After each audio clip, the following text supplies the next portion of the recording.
পৃথিবীর শুধু কি মুসলিমদের জন্যই কোরআন, নাকি অমুসলিমদের জন্য কোরআন?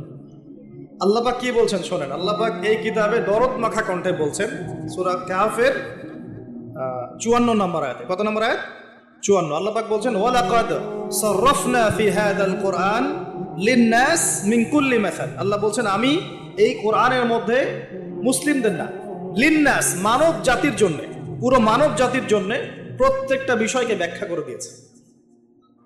কে ব্যাখ্যা করেছেন? শুধু মুসলিমদের জন্য না পুরো মানব জাতির জন্য? তাহলে পুরো মানব জাতির কল্যাণ আছে কোন কিতাবে? সেই কোরআন তো এখন পুড়িয়ে দিচ্ছে মানুষ, দিচ্ছে না? কেন পোড়াচ্ছে? কি কারণ? কারণ কোরআন তাদের চলমান সমস্ত জাহেলিয়াত এবং জুলুমের বিরুদ্ধে কথা বলেছে। এই কারণে কোরআনের প্রতি এত ক্ষোভ। কোরআন সুদকে ঘৃণা করে, ওরা সুদকে ভালোবাসে, ওরা সারা বিশ্বে সুদ ছড়িয়ে দিয়েছে। কোরআন সমকামিতাকে ঘৃণা করে, করে না? ছেলে ছেলে জেনা, এটা কোরআন ঘৃণা করে না? ওদের ওখানে এটা বৈধ। মাদকদ্রব্য কোরআন কি জায়েজ করেছে না হারাম করেছে? ওদের ওখানে এটা জায়েজ, বৈধ, সবাই খায়। পতিতাবৃত্তি এটা কি কোরআন জায়েজ করেছেন না জায়েজ করেছে? ওদের ওখানে দেখা যায় 10টা মেয়ের মধ্যে 5টাই পতিতা। এমনই খবর তো হয়তো রাখেন, কতটুকু জানি না। ওখানে দেখা যায় যে বিয়ের আগে একটা মেয়ে কমপক্ষে 10 বার সেক্স করে, এবং বিভিন্ন মানুষের সাথে। একটা ছেলে বিয়ের আগে কমপক্ষে এভারেজে 15 থেকে 20টা মেয়ের সাথে যৌন সম্পর্ক করে। তো এই ফ্রি সেক্স মানে সেক্সটা উন্মুক্ত, যে যার সাথে ইচ্ছা করতে পারে। এটা ওদের কাছে ফ্যাশন। কোরআন এখানে বিরুদ্ধে কথা বলছে, বলছে ওয়ালা তাকরাবু জিনা, জিনার কাছেও যেও না। সারা বিশ্বে অসহায় মানুষগুলোর উপরে নির্যাতন, নিপীড়ন, জুলুম চাপিয়ে দিচ্ছে, আর কোরআন বলছে জালেমের সহযোগী হয়েও না। মানে প্রতিটা ক্ষেত্রেই কোরআন তাদের চলমান জুলুমের বিরুদ্ধে কথা বলছে বলেই কোরআনের বিরুদ্ধে এত ক্ষোভ। কোরআনকে পুড়িয়ে ফেলতে চায়। আল্লাহর কিতাবকে পুড়িয়ে ফেলা সহজ? আল্লাহর কিতাবকে যে পুড়িয়ে ফেলবে, যে সাথে দুশ্মনী করবে, আল্লাহ পাক তাকে ছেড়ে দিবেন? কখনো ছেড়ে দিয়েছেন? আজকে আমরা দেখব যে আল্লাহ পাক কোন কোন যুগে কিভাবে আযাব দিয়েছে। শুনবেন তো ইনশাআল্লাহ? মনোযোগ দিয়ে শুনতে হবে। যে আয়াতটা বলছিলাম, আল্লাহ পাক বলছেন হে মুহাম্মদ বলেন সাল্লাল্লাহু আলাইহি ওয়াসাল্লাম, আমি তোমার প্রতি এমন কিতাব নাজিল করেছি, এমন একটা অলৌকিক, আমার পক্ষ থেকে এমন একটা কিতাব নাজিল করেছি, তিবিয়ানান লিকুল্লি শাই। আরবি যারা বোঝেন তাদেরকে জিজ্ঞাসা করে দেখবেন। তিবিয়ানান লিকুল্লি শাই, প্রতিটা বিষয়কে আমি এখানে এক্সপ্লেইন করেছি, ব্যাখ্যা করেছি। এমন কিতাব নাজিল করেছি, এরকম কিতাব আগে কখনো নাজিল করা হয়নি, যেখানে প্রত্যেকটা বিষয় ব্যাখ্যা করা আছে। এমন কোনো কিতাব নাজিল করা হয় নাই। তিবিয়ানান লিকুল্লি শাই ওয়া হুদান, এবং এই কিতাব হচ্ছে তোমাদের জন্য হেদায়েত। বলেন সুবহানাল্লাহ। ওয়া রাহমাতান, এবং আমার পক্ষ থেকে সবচেয়ে বড় দয়া হচ্ছে কোরআন। সুবহানাল্লাহ। ওয়া বুশরা লিল মুসলিমিন, আর মুসলিম যারা হবে, যারা আত্মসমর্পণ করবে, তাদের জন্য এই কিতাব হচ্ছে বুশরা। বুশরা মানে কি? কে বলতে পারবেন? সুসংবাদ। বুশরা মানে কি? তাহলে আল্লাহ পাক এই কিতাবকে বলছেন, এক, তিবিয়ানান লিকুল্লি শাই, প্রতিটা বিষয়ের ব্যাখ্যা। 2, হুদান, আমাদের জন্য হেদায়েত, গাইডেন্স। 3, এই কিতাব আমাদের জন্য হচ্ছে রহমা, দয়া, অনুগ্রহ আল্লাহর পক্ষ থেকে। আর 4, বুশরা মানে কি? সুসংবাদ। 4টাই কি? আল কোরআন। এখন যদি আল্লাহ রাব্বুল আলামিন কোরআনের সব কিছু ব্যাখ্যা করে থাকেন, তাহলে প্রত্যেক যুগে যুগে আল্লাহ পাক কখন, কাদের উপর, কি কারণে আযাব দিয়েছেন আছে কি নাই কোরআনে? আল্লাহর কথা অনুযায়ী থাকবে কিনা? আল্লাহ পাক বলছেন সবই ব্যাখ্যা করেছে। তার মানে আপনার ব্যক্তি জীবন, আপনার পরিবার, আপনার সমাজ, আপনার অর্থনীতি, আপনার রাজনীতি, সবকিছু কোরআনে থাকবে কিনা? তা আমরা যখন বলি যে সব জায়গায় ধর্ম টেনে আনবা না, সব জায়গায় কি আনবা না? ধর্ম টেনে আনবা না, তাহলে এটা কি অজ্ঞতা না? নিঃসন্দেহে তার মধ্যে জ্ঞানের অভাব আছে। জানে না যে কোরআন এবং সুন্নাহ এর মধ্যে সবকিছুই ব্যাখ্যা করা আছে। যেখানে সব ব্যাখ্যা করা থাকবে সেটা গ্রহণ করব না। আর কোরআন সুন্নায় কি শুধু আংশিক জ্ঞান আছে না পরিপূর্ণ জ্ঞান আছে? আচ্ছা, আল্লাহ পাক বলছেন কোরআনে সব ব্যাখ্যা করেছে, তাহলে আমাদের জীবনের প্রতিটা ক্ষেত্র কোরআন ব্যাখ্যা করেছে কি করে নাই? এটা হয়তো আমি জানি না, অথবা আমি জানি। হয়তো আমি জানি কিন্তু মানি না, অথবা আমি দুনিয়ার স্বার্থে এড়িয়ে যাই। কিছু একটা হবে, কিন্তু আমাকে বিশ্বাস করতে হবে যে কোরআনে আল্লাহ পাক প্রতিটা বিষয় কি করেছেন?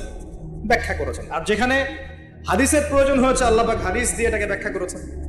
যেমন নামাজ, আল্লাহ বলেছেন এখানে আকিমুস সালাহ, তোমরা সালাত কায়েম করো। এখন কোরআনে কি আছে ফজরের নামাজ কত রাকাত, ফজরের নামাজে আপনি কয়টা সেজদা করবেন, হ্যাঁ, কিভাবে প্রথমে কোন সূরা পড়বেন, তারপর কোন সূরা পড়বেন, কখন রুকু করবেন, কখন সেজদা করবেন, এভাবে কি কোরআনে আকিমুস সালাহ এর পরে ব্যাখ্যা করা আছে? এই জন্য প্রয়োজন হয়েছে নবী সাল্লাল্লাহু আলাইহি ওয়াসাল্লামের হাদিস। তো কোরআন আর হাদিস কি আলাদা হয়ে গেল, না একই উৎস থেকে আসছে? সূরা নাজমে আল্লাহ পাক বলছেন ওয়া মা ইয়ানতিকু আনিল হাওয়া, নবী সাল্লাল্লাহু আলাইহি ওয়াসাল্লাম নিজের মন গড়া কোনো কথা বলেন না। ইন হুয়া ইল্লা ওয়াহয়ু ইউহা, আল্লাহ পাক তাকে যে ওহীটা করেন, আল্লাহর পক্ষ থেকে যে প্রত্যাদেশ আসে সেটাই তিনি ব্যাখ্যা করেন।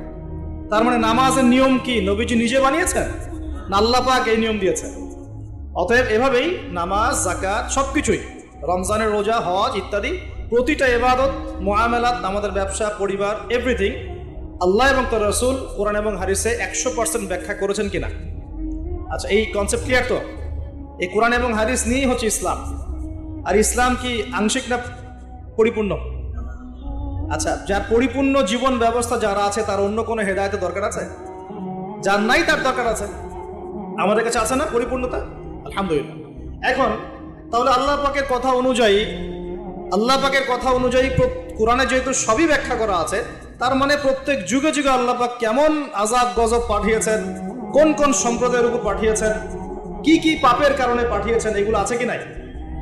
সমকালীন যে ভূমিকম্প হচ্ছে বা ভূমিকম্প বেশি বেশি হচ্ছে, প্রাকৃতিক দুর্যোগ আসছে ইত্যাদি ইত্যাদি, এগুলোও ব্যাখ্যা করা আছে কি নাই? নিশ্চয়ই আছে। সমকালীন সুদভিত্তিক অর্থনীতি ব্যাখ্যা করা আছে কি নাই? সমকালীন সারা বিশ্বে যে মুসলিমদের উপর নির্যাতন, এগুলো ব্যাখ্যা করা আছে কি নাই? সবকিছুই কোরআনে ব্যাখ্যা করা আছে। খুঁজতে হবে, খুঁজে বের করে সলিউশন নিতে হবে।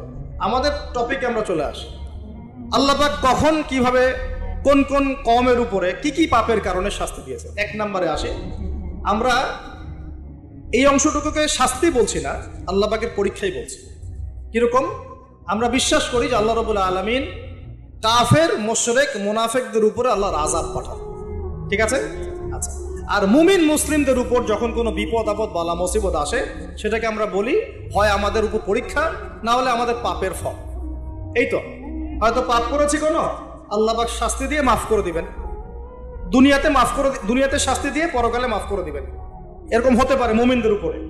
অথবা হতে পারে মুসলিমরা তাদের দায়িত্ব ভুলে গেছে, আল্লাহ পাক একটু শাস্তি দিয়ে তার পথে আবার ফিরিয়ে নিয়ে আসলেন, তাই না? এমন হতে পারে না? কিন্তু কাফের, মুশরিক, মুনাফিকদের উপরে যখন কোনো শাস্তি আসে, আযাব গজব, আসমানের বালা, জমিনের বালা, এটাকে আমরা বলি কি? আল্লাহর পক্ষ থেকে গজব। আচ্ছা, এখন সর্বপ্রথম যে বিষয়টা শুরু হয়েছে মহাবিশ্বে, সেটা হলো আদম আলাইহিস সালামকে জান্নাত থেকে নামিয়ে দেয়া। ঠিক আছে? ইতিহাস শুরু হচ্ছে কোথা থেকে? ওইখান থেকে। আল্লাহ পাক তাকে সৃষ্টি করেছেন, নাম শিক্ষা দিয়েছেন, ফেরেশতাদেরকে দিয়ে সেজদা করিয়েছেন, সবাই সেজদা করেছে, কে করে নাই? ইবলিস। এরপর আল্লাহ পাক তাকে জান্নাতে রেখেছেন, তার পাঁজর থেকে হাওয়া আলাইহিস সালামকে সৃষ্টি করেছেন, করে বলেছেন তোমরা জান্নাতে থাকো, যা ইচ্ছা খাও, ওয়ালা তাকরাবা হাযিহিশ শাজারা, এই গাছের কাছেও যেও না, এই গাছের কাছেও যেও না। মানে এই বাঁশের কাছেও এসো না, যেমন কথা এরকম, মানে বাঁশ ক্রস করে আসবে এমন না, কাছেও আসবে না, ধার কাছেও আসবে না। আচ্ছা, এবার ইবলিস ওয়াসওয়াসা দিয়ে গেল যে আমি কি তোমাদেরকে এমন গাছের কথা বলে দিব যে গাছের ফল খেলে তোমরা চিরস্থায়িত্ব জীবন লাভ করবে এবং ক্ষমতা লাভ করবে, কখনো মরবে না। এক পর্যায়ে আমাদের পিতামাতা ডিসিভড হয়ে গেলেন, তারা ফল খেয়ে ফেলবে। এর ফলশ্রুতিতে তাদের গায়ের কাপড় খুলে পড়ে গেল। মনে আছে, আমি অনেকদিন বলেছি এগুলো, লেকচার রিপিট করছি না, অন্য লেকচারে শুনে নেবেন। তাদের গায়ের কাপড় কি হয়েছে? খুলে পড়ে গেছে। আমাদের পিতামাতাকে কে নগ্ন করে দিল? ইবলিস। এরপর আল্লাহ পাক তওবা কবুল করলেন, তারা বললেন রব্বানা যালামনা আনফুসানা ওয়া ইল্লাম তাগফির লানা ওয়া তারহামনা লানাকুনান্না মিনাল খাসিরিন। আল্লাহ পাক মাফ করে জান্নাত থেকে সবাইকে দুনিয়ায় নামিয়ে দিলেন। তাহলে মানুষকে সৃষ্টি করেছেন কে? অন্য কোন প্রাণী থেকে সৃষ্টি করেছেন না সরাসরি? হ্যাঁ, সরাসরি। আর আমরা কি পৃথিবীর বাসিন্দা না জান্নাত থেকে আসছি? আচ্ছা, এতটুকু তো ক্লিয়ার। আল্লাহ পাক নামিয়ে দিলেন পৃথিবীতে, দিয়ে বললেন যে ফামান কুল নাহবিতু মিনহা জামিআ, তোমরা সবাই নেমে যাও। ফাইম্মা ইয়াতিয়ান্নাকুম মিন্নি হুদান, পৃথিবীতে তোমাদের কাছে আমার পক্ষ থেকে হেদায়েত আসবে, আসমানি কিতাব আসবে, নবী রাসূল আসবেন। ফামান তাবিআ হুদায়া, যারা হেদায়েত মেনে চলবে, ফালা খাউফুন আলাইহিম ওয়ালা হুম ইয়াহজানুন, তাদের কোনো ভয় নাই, কোনো টেনশন নাই। ওয়াল্লাযীনা কাফারু ওয়া কাযযাবু বিআয়াতিনা, যারা দুনিয়াতে আমার আয়াতগুলোকে মিথ্যা প্রতিপন্ন করবে, অস্বীকার করবে, কুফরি করবে, ফাউলাইকা আসহাবুন নার, এরা হবে জাহান্নামের অধিবাসী। হুম ফিহা খালিদুন, তারা সেখানে চিরস্থায়ী হবে। কার সাথে? ইবলিসের সাথে। ইবলিস তো জাহান্নামে যাচ্ছেই, আর ইবলিস চ্যালেঞ্জ করেছে যে আমি আদম সন্তানের সরল পথে পেতে বসে থাকবো, আর ওর ডান দিক থেকে আসবো, বাম দিক থেকে আসবো, সামন থেকে আসবো, পিছন থেকে আসবো, বলে তাজিদু আকসারাহুম শাকিরিন, আল্লাহ বেশিরভাগ আদম সন্তানকে আপনি শুকরগুজার পাবেন না। ওর চ্যালেঞ্জও করে ফেলছে, আমরাও পৃথিবীতে চলে আসলাম। এই যে পৃথিবীতে নেমে আসলাম, আগে জান্নাতে ছিলাম, এটা পরীক্ষা না? তাহলে দুনিয়ার জীবনটা পরীক্ষা না? এই দুনিয়ার জীবনের সময় কারো জানা আছে? এটা কারাগারের জীবন না? আর কারাগারের জীবনে কি কেউ নিজের মন গড়া পদ্ধতিতে চলতে পারবে? কারাগারে কেউ নিজের মনের মতো চলতে পারে না? একটা রুটিন থাকে, তার বাইরে যেতে পারে না। কোনটা? তো এই দুনিয়ার জীবনকে নবীজি বলেন নাই যে দুনিয়া সিজনুল লিল মুমিন, দুনিয়া হচ্ছে মুমিনদের জন্য জেলখানা, কারাগার, ওয়াল জান্নাতুল লিল কাফির, কাফিরদের জন্য কি জান্নাত। তাহলে এখন দেখেন তো, এই কারাগারে বসে যে আমরা বেনামাজি বসে আছি, কারাগারের জীবনে বসে আমরা যে সুদ খাচ্ছি, কারাগারের জীবনে বসেই জেনা করতেছে, কারাগারের জীবনে বসেই যে অশ্লীলতা, ফাহেসা, ব্লু ফিল্মস এগুলো দেখতেছে, কারাগারের জীবনে বসে মাদক খাচ্ছে, কারাগারের জীবনে বসে, যে কারাগারের মালিক আল্লাহ, সেখানে বসে আল্লাহ দ্রোহিতা করতেছে, করে না? তা কাজটা কি ঠিক হচ্ছে? আল্লাহ পাক আমাদেরকে দুনিয়ার জীবনের মর্ম বোঝার তৌফিক দান করুন।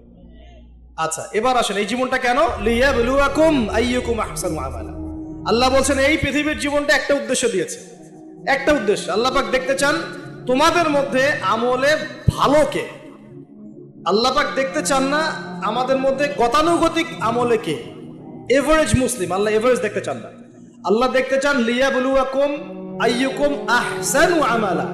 হাসানের সুপারলেটিভ ফর্ম হচ্ছে আহসান।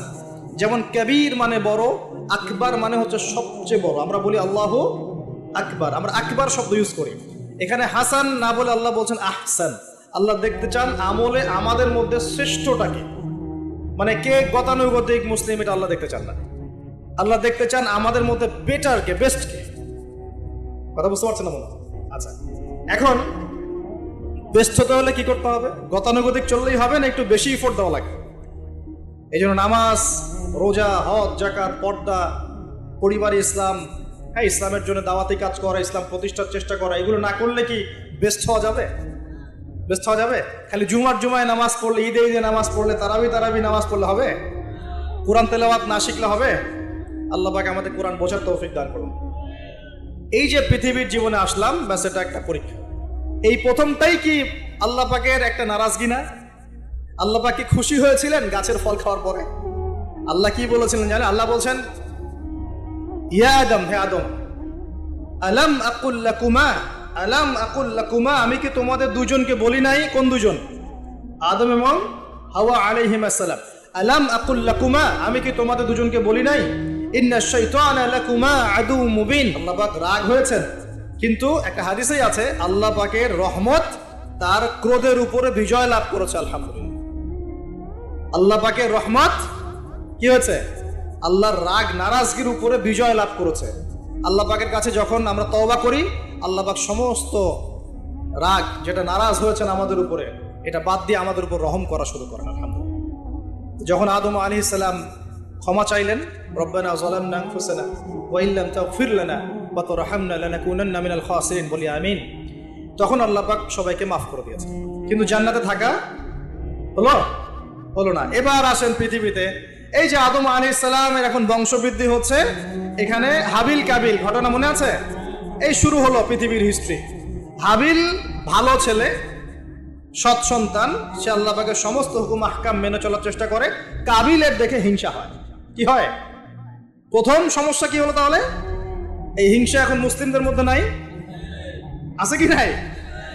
সমাজের মধ্যে অনেক দাড়ি টুপি নিয়ে অনেক কাবিল ঘুরে বেড়ায়, কি বেড়ায় না? দেখতে মনে হয় আমাদেরই মতো, কিন্তু আমরা মানে মরলে মিলাদ দিবে, ভাবটা এরকম। হ্যাঁ, দেখা যায় যদি কোনোদিন কোনো সমস্যা হয়, মিষ্টি বিতরণ করা শুরু করবে। এক মুসলমান ভাই জেলে চলে গেছে, আর একজন মিষ্টি বিতরণ করা শুরু করতেছে। এই হয়েছে না অবস্থা? হয়েছে কি না? এখানে কাবিল আর হাবিলের সেই হিংসা আছে কি নাই? এখন আল্লাহর শাস্তি কি হলো দেখেন। এবার কাবিল তো হাবিলকে হত্যা করে ফেললাম, ব্যাস আল্লাহ রাব্বুল আলামিন কাককে পাঠালেন। কাকে? কাক এসে ঠোঁট দিয়ে মাটি খুঁড়ে খুঁড়ে খুঁড়ে দেখাচ্ছে কিভাবে হাবিলকে দাফন করবো। বেচারা কাবিলের জানা নাই কিভাবে ভাইকে এখন দাফন করবো। ওই কাকের কাছ থেকে শিখতে হলো যে কিভাবে মৃত ভাইকে দাফন করতে হয়। এখন দেখেন ওই কাক খুব প্রাচীন প্রাণী, কিন্তু কাক হচ্ছে একটা প্রাচীন সৃষ্টি আল্লাহ পাকে। আল্লাহ কাককে পাঠিয়ে দিয়েছেন, দিয়ে মাটি খুঁড়ে দেখিয়েছেন যে দেখো এইভাবে কি করতে হয়, দাফন করতে হয়। একটা কাক যদি মারেন দেখবেন পুরো এলাকার কাক এসে জড়ো হয়ে গেছে। দেখছেন, কাক কিন্তু ইতিহাসের প্রথম খুনাখুনির সাক্ষী কাক। বুঝতে পারছেন না? মনে হয় মানব সৃষ্টির ইতিহাসের প্রথম যে খুনাখুনি, ভাইয়ে ভাইয়ে যে মারামারি, এই খুনাখুনির প্রথম সাক্ষীকে কাক। চিন্তা কর, আল্লাহ আমাদেরকে প্রকৃতি থেকে শেখার তৌফিক দান করুন। কাক নিজের ভাইয়ের গোশত খায় না, খায়? এখন মুসলমানের গোশত খায়।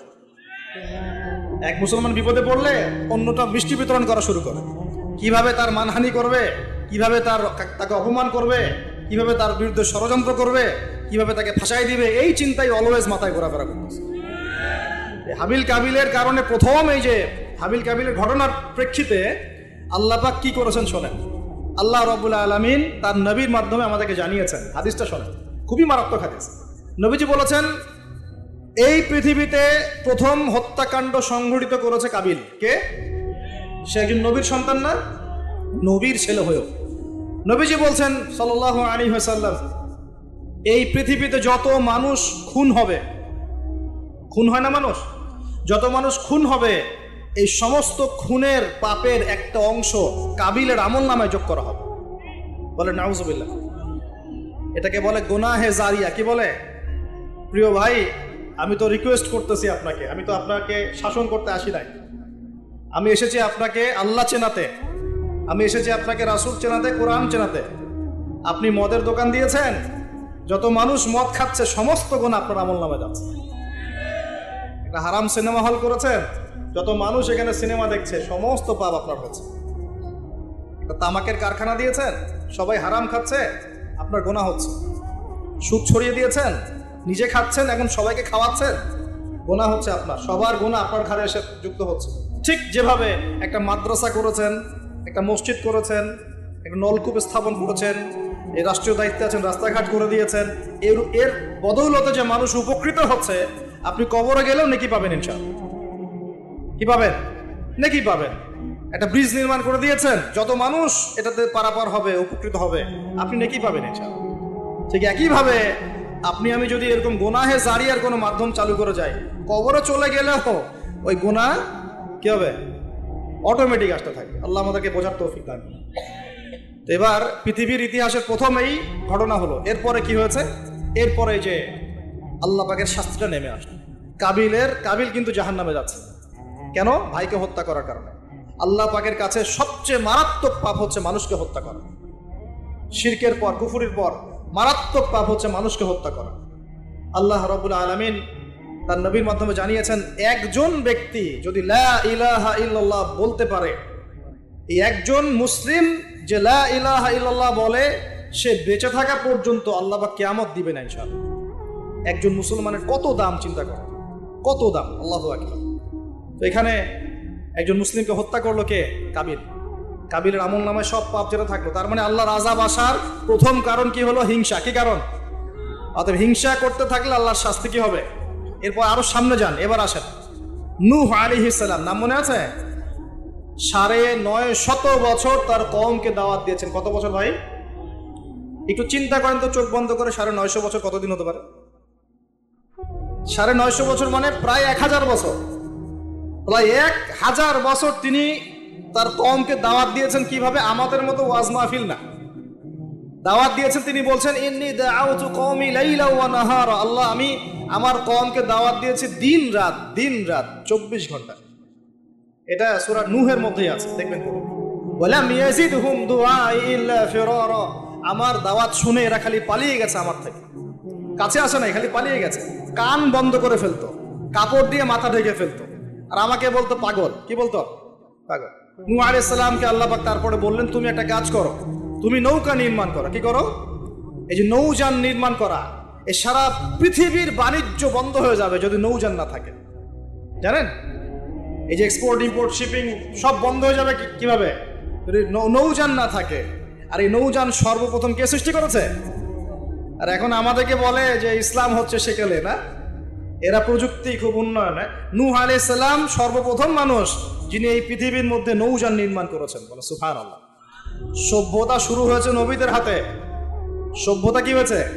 নবীদের হাতে শুরু হয়েছে, আর শেষও হবে নবীদের হাতে ইনশাআল্লাহ। কোন নবীর হাতে শেষ হবে? হ্যাঁ, মাশাআল্লাহ, ঈসা আলাইহিস সালামের হাতে। আপনারা তো আমার লেকচার শুনেন না, বুঝতেছেন যে ঈসা আলাইহিস সালাম আসবেন।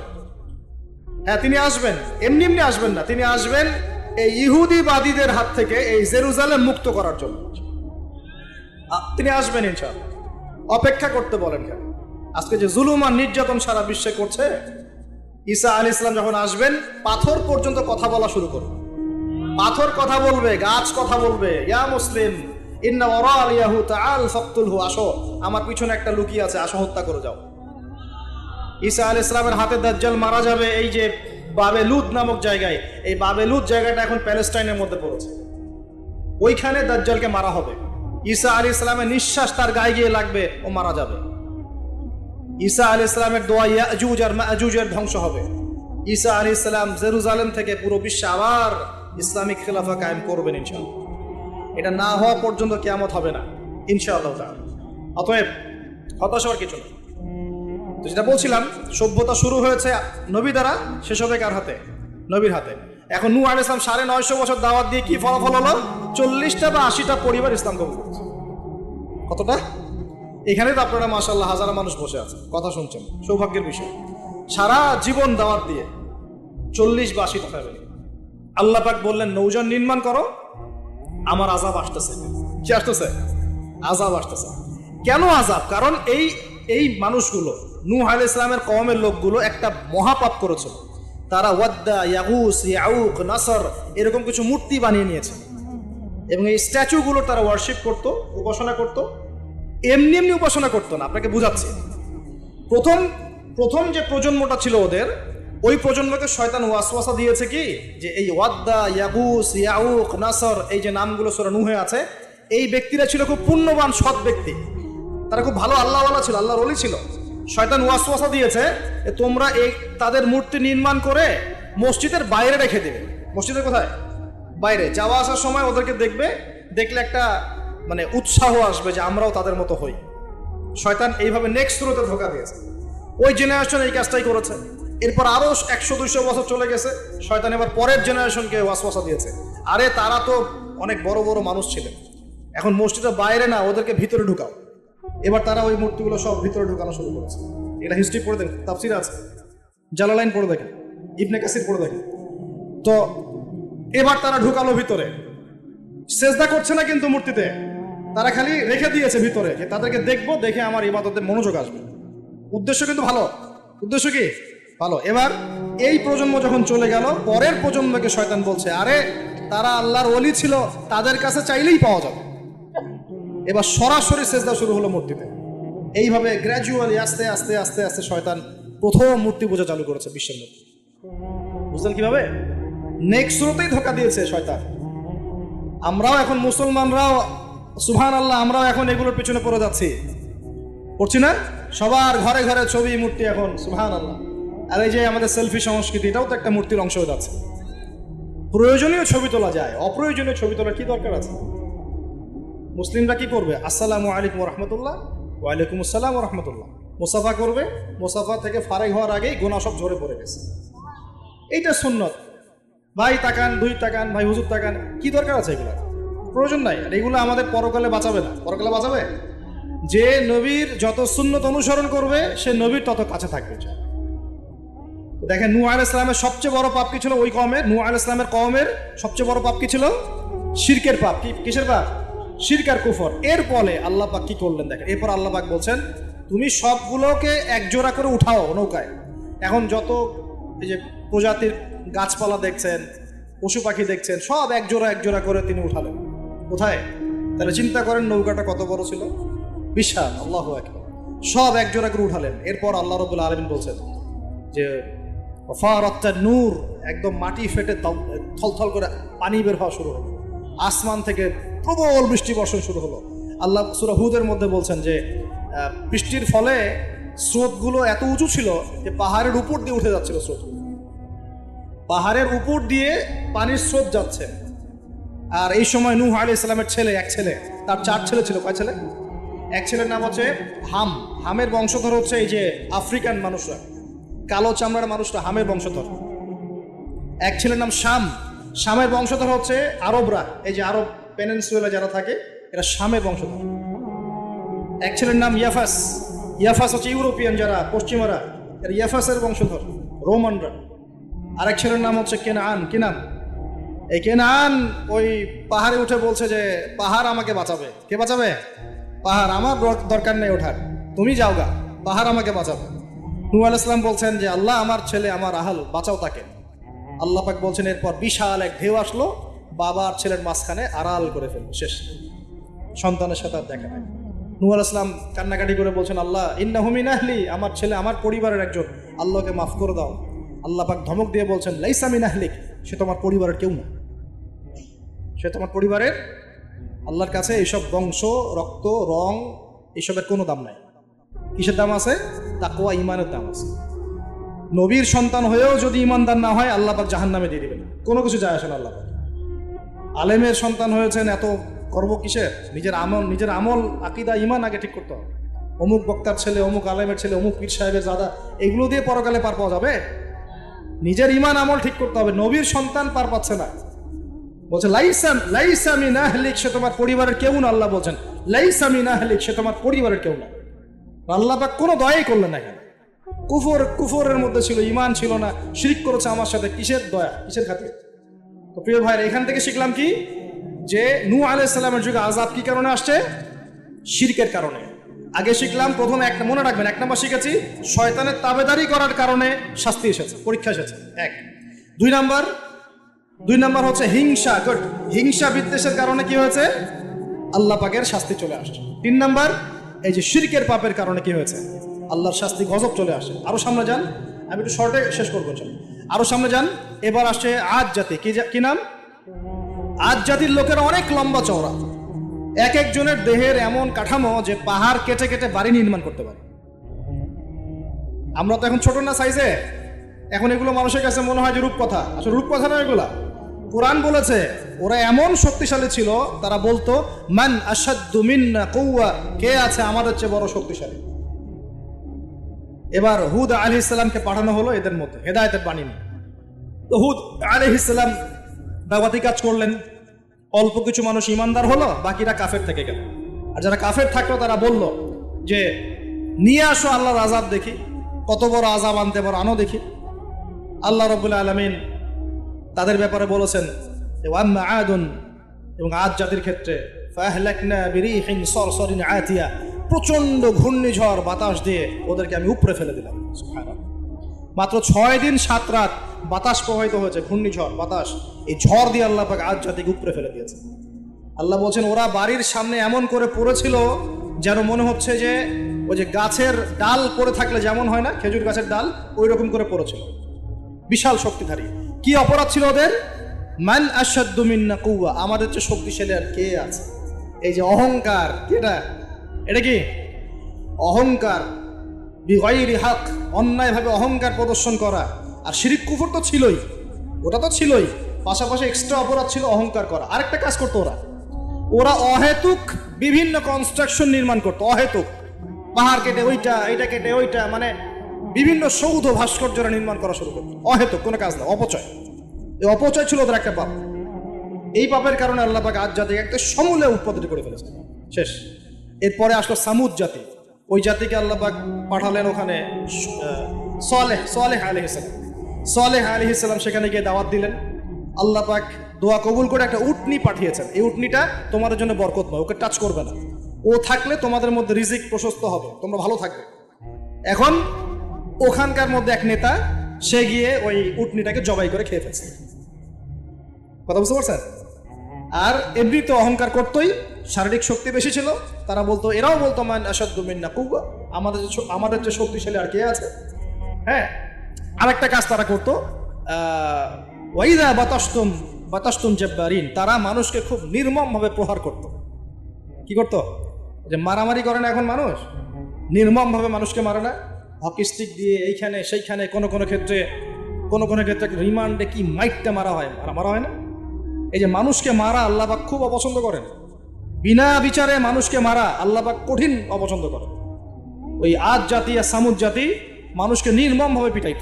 ওয়াইদা বাতাসতুম, আল্লাহ সূরা আপনার শুআরার মধ্যে বলছেন, ওয়াইদা বাতাসতুম, তোমরা যখন কাউকে পিটাও, বাতাসতুম জাব্বারিন, কঠিন পিটান পিটাও, তোমরা কঠিন মাই মারো একদম। আল্লাহ পাক খুব অপছন্দ করেন আদম সন্তানকে হাত তোলা। আর আমরা তো কিছু হলে গালে থাপ্পড় মারি না, এটা করি না? এই হাদিসটাও মনে রাখবেন, মানুষের গালে মারা নিষেধ আছে, জানতেন? মানুষের চেহারার মধ্যে মারা নিষেধ আছে। এই গালে চর মারা, গালে নাকে ঘুষি মারা, এই জিনিসগুলো নিষেধ আছে। কারণ এই চেহারাটা আল্লাহ রাব্বুল আলামিন, মানে আদম সন্তানের এই স্ট্রাকচারটা আল্লাহ রাব্বুল আলামিন সূরা সদের মধ্যে বলেছেন, খলাকতু বিয়াদাই, আমি নিজ হাতে সৃষ্টি করেছি। সুবহানাল্লাহ।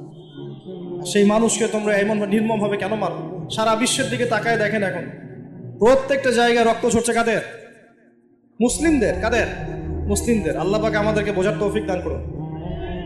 আর আল্লাহ পাক কোরআনে কি বলছেন? যদি কোনো মানুষ একজন মানুষের জীবন বাঁচায়, সে যেন পুরো মানব জাতিকে বাঁচালো। এত পছন্দ আল্লাহর কাছে জীবন বাঁচানো। আর কেউ যদি কোনো মানুষকে অন্যায়ভাবে হত্যা করে, সে যেন পুরো মানব জাতিকে হত্যা করে। আল্লাহ আমাদেরকে হেফাজত করবে। এখন খুন খুব সহজ হয়ে গেছে, মারামারি খুব সহজ হয়ে গেছে। হ্যাঁ, ভাই ভাইকে হত্যা করতেছে, ছেলে বাবাকে হত্যা করতেছে, বোন বোনের সাথে ভাইয়ের দ্বন্দ্ব, ভাই বোন মারামারি, প্রতিবেশী মেয়ে নিয়ে, সম্পত্তি নিয়ে, মাদক নিয়ে, কিশোর গ্যাং নিয়ে, কত কি হচ্ছে এখন। মানুষের জীবন সস্তা হয়ে যাচ্ছে না এখন? আল্লাহ পাক এগুলো কিয়ামতের আলামত। নবী সাল্লাল্লাহু আলাইহি ওয়াসাল্লাম বলেছেন, অল হারাজ, কিয়ামতের আগে আগে হারাজ বাড়বে। হারাজ, সাহাবীরা বলছেন, মাল হারাজ, হারাজ কি ইয়া রাসূলুল্লাহ? তিনি বলছেন, আল কতল, গণহত্যা বাড়বে, গণহত্যা। কিয়ামতের আগে আগে খালি গণহত্যা বাড়বে। দেখছেন না এখন? সারা বিশ্বের দিকে তাকায় দেখেন। যাই হোক, এই আদ এবং সামুদ জাতিকে আল্লাহ পাক ধ্বংস করলেন। এখন সামুদ জাতিকে ধ্বংস করলেন কেন? অহংকারের কারণে, কুফর শিরকের কারণে এবং মানুষকে পিটানোর কারণে। আল্লাহ বলছেন ওদেরকে ধ্বংস করেছি কি দিয়ে? সাইহাতান ওয়াহিদা। এটা ভালো করে মনে রাখবেন, সাইহাতান ওয়াহিদা মানে একটা শব্দ দিয়ে, প্রচন্ড দ্রুম একটা শব্দ, খালি এই এক শব্দে সবার কানের পর্দা ফেটে ফুটে জান বের হয়ে গেছে। আল্লাহু আকবার। এক শব্দে মানে ওদেরকে আলটিমেটাম দেওয়া হয়েছিল, তোমরা কি ফিরে আসবে? ওরা বলছে যে কি শাস্তি আসো নিয়ে আসো। তখন আল্লাহ পাক বলছেন 3 দিন সময় দিচ্ছি, 3 দিন যা করার করে নাও। এই 3 দিন যে আল্লাহ সময় দিয়েছেন, এই 3 দিনে ওরা তওবা করে ফিরে আসে নাই, বরং এই 3 দিন ভোগ বিলাস করেছে, একদম পশু জবাই করেছে, খেয়েছে, মেয়েদেরকে নাচিয়েছে, মদ পান করেছে। 3 দিন ভোগ বিলাস ফুর্তি করেছে। মানে দু হাতে চাপাও হাত পেতে নাও, এরকম চিন্তা। যা আছে এখন লুটে খাও, পরেরটা পরে দেখা যাবে। এই চেতনা আমাদের মধ্যে আছে না অনেকের মধ্যে? যা আছে এখন ভোগ করে নাও, কালকে যা হবে দেখা যাবে। হ্যাঁ, কালকে যা হবে দেখা যাবে, এখন যা আছে নাও, ভোগ করো। এই চিন্তা ছিল ওই 3 দিন সামুদ জাতির। ওরা ভোগ বিলাসে লিপ্ত হলো। হঠাৎ সকালবেলা দ্রুম শব্দ, পুরো বিশ্ব, ওদের পুরো রাষ্ট্রটা কেঁপে উঠলো এবং সবগুলো মারা গেল। একটা শব্দ সব মারা গেল। সূরা কমার পরে দেখেন, সাইহাতান ওয়াহিদা, একটা মাত্র শব্দ দিয়ে আল্লাহ ধ্বংস করেছেন। তার মানে আল্লাহ ধ্বংস করলেন পানি দিয়ে, আল্লাহ ধ্বংস করলেন বাতাস দিয়ে, এবার ধ্বংস করলেন শব্দ দিয়ে, বিদ্যুতের শব্দ দিয়ে। কেন ধ্বংস করলেন? পাপগুলো মনে রাখবেন, অহংকার, কুফর, শিরিক, আর কি হিংসা। তারপরে বললাম এই যে মানুষকে মারা, হ্যাঁ, শয়তানের তাবেদারি, মানুষকে মারা, এগুলো মনে রাখবেন। পাপগুলো মনে রাখতে হবে মাথার মধ্যে, কোন কোন পাপ, এবং এগুলো থেকে বাঁচতে হবে আমাদেরকে ইনশাআল্লাহ। আর একটু সামনে যাই, বিরক্ত হচ্ছেন নাকি? আচ্ছা, আলোচনা একটু লম্বা হলো, সমস্যা আছে? আচ্ছা, এখন সামনে আসি। এরপরে আসছে একটা বিশেষ জাতি, তার নাম লুত। কি নাম? নাম শুনছেন আগে? আচ্ছা, এই কম আবার আজীব ও কম, আজীব মানে এ কম এমন কম, এরকম কম পৃথিবীতে জীবনে ছিলও না, আসেও নাই। সূরা আনকাবুত আল্লাহ পাক বলছেন, ওয়া লুতন, লুত আলাইহিস সালামের কথা। ইয ক্বালা লিকওমিহি, যখন সে তার কওমকে বলল, হ্যাঁ, ইন্নাকুম লাতাতুনাল ফাহিশাতা মা সাবাকাকুম বিহা আহাদাম মিনাল আলামিন, হে আমার কওম, তোমরা কি এমন পাপ করতে যাচ্ছ যে পাপ এই মহাবিশ্বের জীবনেও কখনো করে নাই? ইন্নাকুম লাতাতুনার রিজাল, তোমরা কি পুরুষের কাছে যাচ্ছ যৌন তৃপ্তি নেওয়ার জন্য? আস্তাগফিরুল্লাহ। ওয়া তাকতাউনা সাবিল, আর ডাকাতি করছো রাস্তার মধ্যে ডাকাতি করতো, আর পুরুষে পুরুষে জেনা করতো। বলেন নাউজুবিল্লাহ। এমন একটা অবস্থা, মানে এমন একটা অবস্থা যে আল্লাহ পাক ওদেরকে শাস্তি দেওয়ার জন্য দুজন ফেরেশতাকে পাঠিয়েছেন। একজনের নাম জিবরাইল আলাইহিস সালাম, একজন হচ্ছে মিকাইল আলাইহিস সালাম। এখন তারা এসেছেন লূত আলাইহিস সালামের বাসায় কিসের রূপ ধরে? সুন্দর বালকের রূপ ধরে। ছোট ছোট বালক দেখতে সুন্দর লাগে না? ছোট ছোট কচি কাঁচা বালক দেখতে সুন্দর লাগে না? তো এই রূপ ধরে দুজন ফেরেশতা আসছেন, উদ্দেশ্য এদেরকে শাস্তি দিবে। এখন এরা কি করছে জানেন? এরা লূত আলাইহিস সালামের বাসায় গেছে। বাসায় গিয়ে বলছে তোমার ওই যে মেহমান ওদেরকে নিতে আসছি। এবার লূত আলাইহিস সালাম বলছেন যে হা উলাই বানাতি ইন কুনতুম ফাইলিন, আরে তোমরা যদি চাও আমার মেয়েদের মধ্যে আমার মেয়েদেরকে বিয়ে করে নাও, পারলে তোমরা আমার মেয়েদেরকে প্রয়োজনে বিয়ে করে নাও, আমার মেহমানদের সামনে আমাকে অপমানিত করো না। আলাইসা মিনকুম রাজুলুন রশীদ, তোমাদের মধ্যে কি একজন ভালো মানুষও বাকি নাই? এখন এদেরকেও তোমরা চাচ্ছ যৌনতা নিবারণ করার জন্য?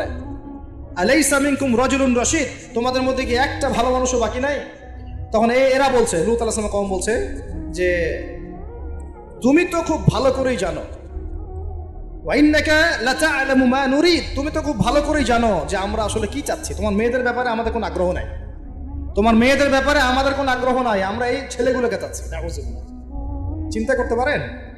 এবার ফেরেশতা দুজন বলছেন যে লূত তুমি চিন্তা করো না, তারা তোমার কাছে আসতে পারবে না।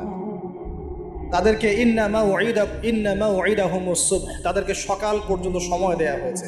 আলাইসা সুবহু বিকরিব, সকাল কি কাছে নয়? আল্লাহ বলছেন। সকালবেলা লূত আলাইহিস সালাম তার পরিবারকে নিয়ে বেরিয়ে গেলেন, কিন্তু তার স্ত্রী সে কিন্তু কাফের ছিল, সে ধ্বংস হয়ে গেল। লূত আলাইহিস সালাম চলে যাচ্ছেন, ফেরেশতারা বলছেন ফিরেও তাকাবে না পিছনে, কি হচ্ছে। এবার আল্লাহ পাক এমন শাস্তি দিলেন, দেখেন এই যে জমিনটা, এই জমিনটাকে আল্লাহ পাক ওই ফেরেশতাদের পাখা দিয়ে উঠিয়ে আসমানে উঠালেন। চিন্তা করেন, জমিন উঠে গেছে কোথায়? আসমানে। উঠিয়ে আল্লাহ পাক আসমান থেকে অঝোর ধারায় পাথর বর্ষণ করেছেন। পাথর বর্ষণ করে ওদের গা সব থেতলে দিয়ে আল্লাহ পাক উল্টা দিকে দাফন করে দিয়েছিলেন। আল্লাহু আকবার। এটা আপনি ইন্টারনেট সার্চ করলে দেখতে পারবেন যে জর্ডান একটা জায়গা আছে, জর্ডানের আশপাশে এই কওমে লূত থাকতো। ডেড সি, মৃত সাগর নামে একটা জায়গা আছে ওখানে, ওই জায়গাতেই তারা বসবাস করত, আরবের কাছাকাছি। আল্লাহ পাক বলছেন তোমরা তো দেখতে পারো ওদের অবস্থা কি হয়েছে, তোমাদের কাছেই আছে, বাড়ির কাছেই। কেন হলো এই পাপ? কেন হলো শাস্তি? কোন পাপের কারণে? শিরক কুফর তো আছেই, তার উপরে স্পেশাল পাপ কি? সমকামিতা। কি পাপ? এই সমকামিতা উম্মতে মুহাম্মাদের মধ্যে ছড়িয়ে পড়ছে কিনা?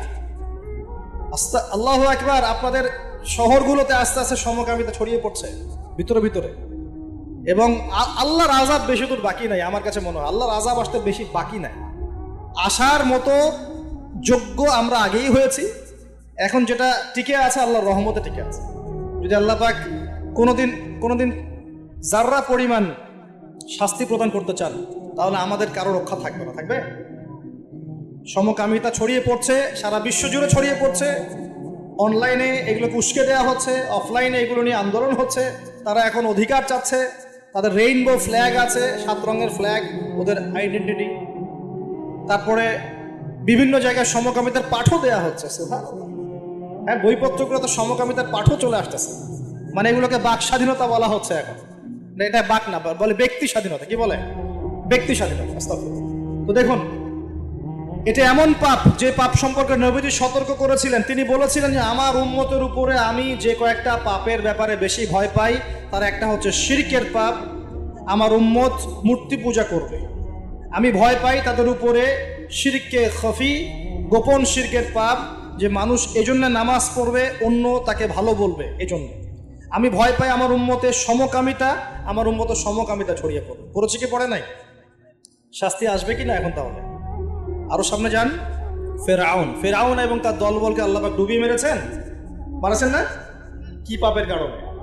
অহংকার। সে বলেছিল আনা রব্বুকুমুল আলা, আমি তোমাদের মহান রব। কে বলেছিল? আমি তোমাদের মহান রব। কে বলেছিল? ফেরাউন। আনা রব্বুকুমুল আলা। আল্লাহ পাক শুধু তাকে না, তার পুরো দলবলকে ধসিয়ে দিয়েছে। কোথায়? এই লোহিত সাগরে ডুবিয়ে মেরেছে। ওই যে হারুন, তারপরে যে করুন। ফেরাউনের সাথে ছিল কে? হামান এবং কারুন। হামান এবং কারুনকে সহ আল্লাহ রাব্বুল আলামিন তার পুরো যে ফোর্স, ফেরাউনের বাহিনী, এই বাহিনীটাকে কি লোহিত সাগরে ডুবাই দেন নাই? ডুবিয়ে দিয়েছে। প্রিয় ভাইরা, এখানে মুসা আলাইহিস সালাম এবং বনু ইসরাইলকে আল্লাহ পাক নাজাত দিয়েছেন না? নাজাত দিয়েছেন। এখন সামনে আসেন, এখানে আরেকটা কওমের কথা বলে আমি সামনের দিকে শেষ করে দেব। সেটা হলো কওমে মাদিয়ান। কি নাম? এই মাদিয়ান কওমের সাথে আমাদের এখনকার এই সমকালীন প্রেক্ষাপটটা জড়িত আছে। কওমে মাদিয়ান নামে একটা কওম ছিল, যে কওম আদ জাতি সামুদ জাতির পরে এসেছে। মুসা আলাইহিস সালামের সমসাময়িক সময় তারা পৃথিবীতে ছিল।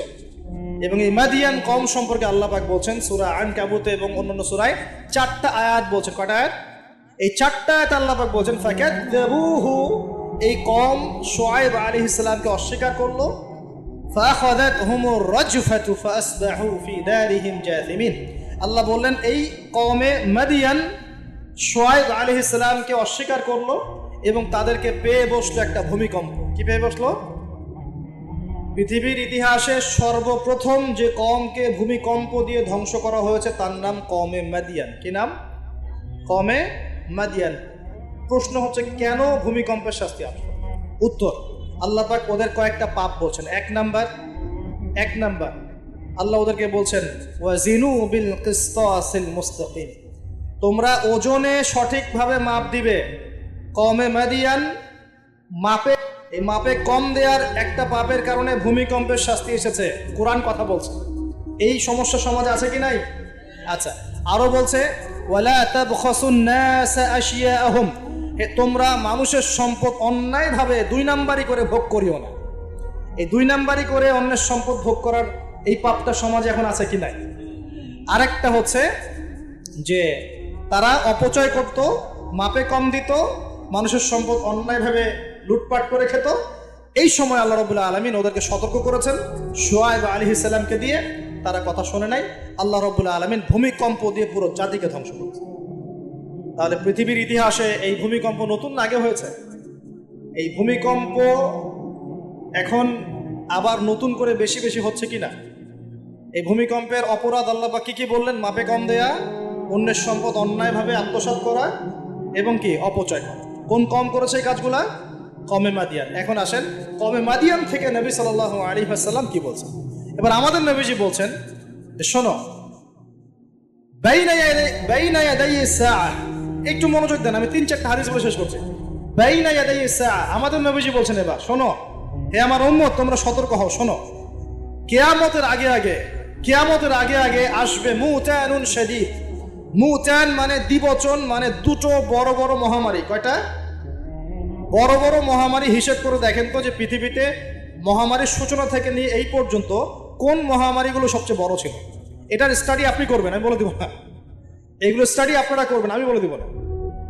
মুতানুন শাদীদ, বড় বড় দুটো মহামারী আসবে পৃথিবীতে কিয়ামতের আগে আগে। কয়টা আসবে? ওয়া বা'দাহু, এবং এই মহামারীর পরে আসবে। এই মহামারীর পরে আসবে একটা মহামারী গেছে। আচ্ছা, এই মহামারীর পরে আসবে, নাউযুবিল্লাহ, এই মহামারীর পরে আসবে সানাওয়াতুজ জালাজিল। আরবি যারা বোঝেন বুঝবেন। সানা মানে হচ্ছে একটা বছর। সানা মানে কি? এক বছর। সানাওয়াত মানে প্লুরাল নাম্বার, অনেকগুলো বছর। জালজালা মানে হচ্ছে আপনার ভূমিকম্প। জালাজিল মানে কি? ভূমিকম্প সমূহ, বহু বচন। মানে মহামারীর পরে আসবে সানাওয়াতুজ জালাজিল, ভূমিকম্পের বছরগুলো। মানে বছর ধরে, বছরের পর বছর ধরে পৃথিবীতে বিভিন্ন জায়গায় ভূমিকম্প হতে থাকবে। কে বলেছেন? নবী সাল্লাল্লাহু আলাইহি ওয়াসাল্লামের কথা কি সত্য না মিথ্যা? আস্তাগফিরুল্লাহ, সত্য না মিথ্যা? সত্য। তার মানে একটা হাদিস পেলাম, নবীজি বলেছেন কিয়ামতের আগে আগে কি হবে? ভূমিকম্পের বছরগুলো আসবে। ভূমিকম্প আসবে না, ভূমিকম্পের বছরগুলো আসবে। একটা হাদিস মাথায় নেন। 2 নাম্বার, নবীজি বলছেন কিয়ামতের 10টা আলামত আছে। কয়টা? 10টা। তার মধ্যে 1 নাম্বার আলামত হচ্ছে দাজ্জাল। কি নাম? দাজ্জাল। আচ্ছা, ওইদিকে আলোচনা নিচ্ছি না আজকে। 2 নাম্বার হচ্ছে ইয়াজুজ আর মাজুজ, এটাও অন্য লেকচারে শুনে নিন। 3 নাম্বার ঈসা আলাইহিস সালামের আগমন। 4 নাম্বার দাব্বাতুল আরদ, জমিন থেকে প্রাণী বের হবে। 5 নাম্বার ইয়েমেন থেকে আগুন বের হবে। 6 নাম্বার দুখান, ধোঁয়া দিয়ে পৃথিবী ছেয়ে যাবে। 7 নাম্বার, 8 নাম্বার, 9 নাম্বার, এগুলো হচ্ছে 3টা বড় বড় ভূমিকম্প, ভূমিধস, যেটা হবে একটা পৃথিবীর পূর্বে, একটা পশ্চিমে, একটা মাঝখানে। পৃথিবীর পূর্বে মানে এই পুরো আমাদের সাবকন্টিনেন্ট সহ পুরো পূর্ব দিক, একদম ইন্দোনেশিয়া, মালয়েশিয়া, সব জায়গায় পূর্ব দিক। পশ্চিম মানে পুরো পশ্চিমা সভ্যতা, আর মাঝখান মানে এই জাজিরাতুল আরবিয়া, মাঝখান। এই 3টা ভূমিকম্প হবে পৃথিবীতে, এখনো আসা বাকি আছে। বড় বড় এগুলোতে ভূমি কাঁপবে না, ভূমি ধসে যাবে। কি হবে? নবীর কথা কি ভুল হবে? আর শেষটা হচ্ছে এই পশ্চিম দিক থেকে সূর্য উদিত হবে এবং মানুষের তওবার দরজা বন্ধ হয়ে যাবে। তওবা করে লাভ নেই। এই 10টা বড় বড় মধ্যে 3টা পেয়েছেন ভূমিকম্প। তাহলে পেলাম যে ভূমিকম্পের বছরগুলো আসবে, আরো পেলাম কি বড় বড় 3টা হবে, পূর্বে একটা, পশ্চিমে একটা, মাঝখানে একটা। আর কোন পাপের কারণে হবে সেটা কিন্তু অন্য আয়াতগুলোতে আমরা দেখলাম।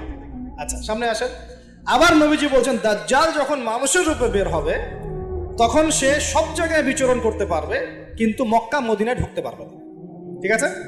তো সলফে সালেহিন তারা বলছেন যে দাজ্জাল সব জায়গায় ভ্রমণ করবে, এটা এও ব্যাখ্যা হতে পারে যে সে নিজে সব জায়গায় যাবে না, বরং তার অনুসারীরা বিভিন্ন জায়গায় আধিপত্য বিস্তার করবে।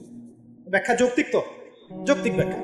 এরপরে যখন সে মদিনায় ঢুকতে পারবে না, দেখবে যে এখানে ফেরেশতারা একদম খোলা তরবারি হাতে দাঁড়ায় আছে, ঢুকতে পারবে না। তখন সে মদিনার কাছাকাছি একটা জায়গায় বসতি গাড়বে, গেড়ে তার অনুসারীদেরকে আহ্বান করবে। কিভাবে? সে, আল্লাহ পাক তো তাকে কিছু ক্ষমতা দিবেন পরীক্ষা করার জন্য। সে 3বার ভূমিতে আঘাত করবে, এতে করে ভূমি কেঁপে উঠবে এবং এই ভূমিকম্পে মদিনা থেকে যত মোনাফেক টাইপের যত মানুষ আছে সব দৌড় দিয়ে দাজ্জালের দলে যোগ দিবে। তার মানে ওই সময়ে ভূমিকম্প আসবে। আর কি? এবার নবী সাল্লাল্লাহু আলাইহি ওয়াসাল্লাম বুখারীর এক হাদিসে বলছেন, আবু হুরায়রা রাদিয়াল্লাহু আনহু থেকে বলছেন, তিনি বলছেন যে লা তাকুমুস সাআ, কিয়ামত ততদিন পর্যন্ত হবে না। এই হাদিস দুটো একটু মনোযোগ দিয়ে শুনুন। কিয়ামত ততদিন পর্যন্ত হবে না যতদিন পর্যন্ত না ইউকবাদুল ইলম, জ্ঞানটাকে উঠিয়ে নেওয়া হয়। জ্ঞান কি হয়? উঠিয়ে নেওয়া হয়। নবী আরো বলছেন ইউকবাদুল ইলম ওয়া তাকসুরু জালাজিল, এবং বেশি বেশি ভূমিকম্প না হচ্ছে। 2 নম্বর কি? বেশি বেশি ভূমিকম্প না হচ্ছে। ওয়া ইয়াতাকারাবু জামান, এবং সময় কাছাকাছি চলে না আসছে। এই জায়গায় আমি একটু স্টাডি করতে গিয়ে একটা অদ্ভুত জিনিস দেখলাম, যে একটা রিসার্চ বলছে, সায়েন্সের রিসার্চ বলছে যে প্রতিটা ভূমিকম্পে পৃথিবীর গতির মধ্যে একটা পরিবর্তন হয়। প্রতিটা ভূমিকম্পে পৃথিবীর গতির মধ্যে একটু একটু পরিবর্তন হয় এবং সময় সংক্ষিপ্ত হয়ে আসে। সময় কি হয়? সংক্ষিপ্ত হয়ে আসে। পৃথিবীর ভিতরে আছে, নিচে আছে কিন্তু আগুন। কি আছে? আগুনের স্তর আছে। একদম নিচে একটা ইনার কোর মানে একটা জায়গা আছে, ইনার কোর বলে। এখন সাম্প্রতিক গবেষণা বলছে যে ইনার কোর আগে যেদিকে ঘুরতো এখন তার বিপরীত দিকে ঘোরা শুরু করেছে। আল্লাহু আকবার। তাহলে এখানে মিলে যাচ্ছে না? ভূমিকম্পের সাথে পৃথিবীর ঘূর্ণন সম্পৃক্ত এবং জামান, সময়টাও সম্পৃক্ত। নবী যেটাই বলছেন যে ওয়া তাকসুরু জালাজিল, বেশি বেশি ভূমিকম্প হবে, ওয়া ইয়াতাকারাবা জামান, এবং সময় কাছাকাছি চলে আসবে। অন্য হাদিসে আসছে বছর যাবে মাসের মতো, মাস যাবে সপ্তাহের মতো, সপ্তাহ যাবে দিনের মতো। তিনি আরো বলছেন ওয়া ইউযহিরুল ফিতান, এবং সমস্ত রকম ফিতনা ফাসাদ দেখা যাবে, দেখা যাচ্ছে না? এবং ওয়াল হারাজ, এবং বেশি বেশি হত্যাকাণ্ড হবে। সাহাবীরা বলছেন যে ওয়াল হারাজ ইয়া রাসূলুল্লাহ, হারাজটা কি ইয়া রাসূলুল্লাহ? তিনি বলছেন আল কতল, আল কতল, হত্যা, হত্যা, গণহত্যা, এগুলো হচ্ছে হারাজ। এবং তোমাদের ধন সম্পদ বাড়তে থাকবে, ফায়াফিদু, ধন সম্পদ উপচে পড়বে। এখানেও পেলাম যে ভূমিকম্প কিয়ামতের অন্যতম কি আলামত। আরেকটা হাদিসে নবীজি বলছেন, আর 2টো হাদিস বাকি আছে আজকের মতো। নবীজি বলছেন, এই হাদিসটা আসছে ইবনে মাজাহ, এটার হাদিস নাম্বার 4020 নম্বর হাদিস। নবীজি বলছেন যে লা ইয়াশরাবান্না আন-নাস মিন উম্মতি আল খামর, আমার উম্মতের, ভালো করে শোনেন যুবকরা, ভালো করে শোনো, আমার উম্মতের মানুষ, এক শ্রেণীর মানুষ মাদক দ্রব্য পান করবে। কি পান করবে? নবীজি বলছেন আমার উম্মতের একটা অংশের মানুষ মাদক দ্রব্য পান করবে, ওয়া ইউসাম্মুনাহা বিগাইরি ইসমিহা, কিন্তু মাদক দ্রব্যের নাম পরিবর্তন করে অন্য নাম দেয়া শুরু করবে। বুঝতে পারলা? এখন কে বলে মাদক? আমরা বলি এখন হুইস্কি, রাম, আর কি ভাই, ইয়াবা, হ্যাঁ, কত নাম বের হয়েছে। ওয়া ইউসাম্মুনাহা বিগাইরি ইসমিহা ইউযাফু আন রুউসিহিম বিল মাআজিফ। এটা আরো অ্যামেজিং। নবীজি বলছেন ওই মানুষগুলো যারা মাদকদ্রব্য পান করে নাম ভিন্ন দিবে, তাদের কানের পাশে বাদ্যযন্ত্র বাজবে। এখন কানের পাশে বাদ্যযন্ত্র বাজে কিভাবে? তোমার ব্লুটুথ আর ইয়ারফোন থেকে। বুঝতে পারো না? এইভাবে শব্দ আসলো কিভাবে হাদিসের মধ্যে? নবীজি এইভাবে শব্দ প্রয়োগ করলেন কেন? তাদের মাথার পাশে, কানের পাশে বাদ্যযন্ত্র কেমন করে বাজবে? তোমার কানের ভিতরে ঢুকানো আছে বাদ্যযন্ত্র, আছে না? এই যে এটা এই জামানার সাথে সম্পৃক্ত। ওয়াল মুগান্নিয়াত মানে হচ্ছে ওই গায়িকা নর্তকী, এবং তারা গায়িকা নর্তকীদেরকে নিয়ে সময় কাটাবে। আল্লাহ পাক তাদেরকে শাস্তি দিবেন কিভাবে?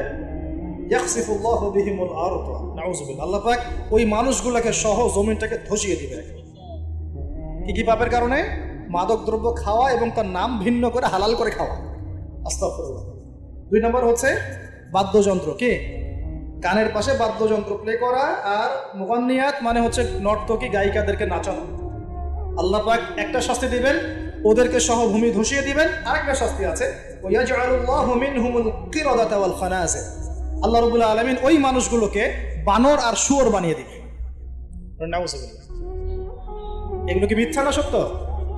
সাদাকাল্লাহুল আযীম ওয়া সাদাকা রাসূলুহুল কারীম। আল্লাহ পাক সত্য বলেছেন, তার রাসূল সত্য বলেছেন।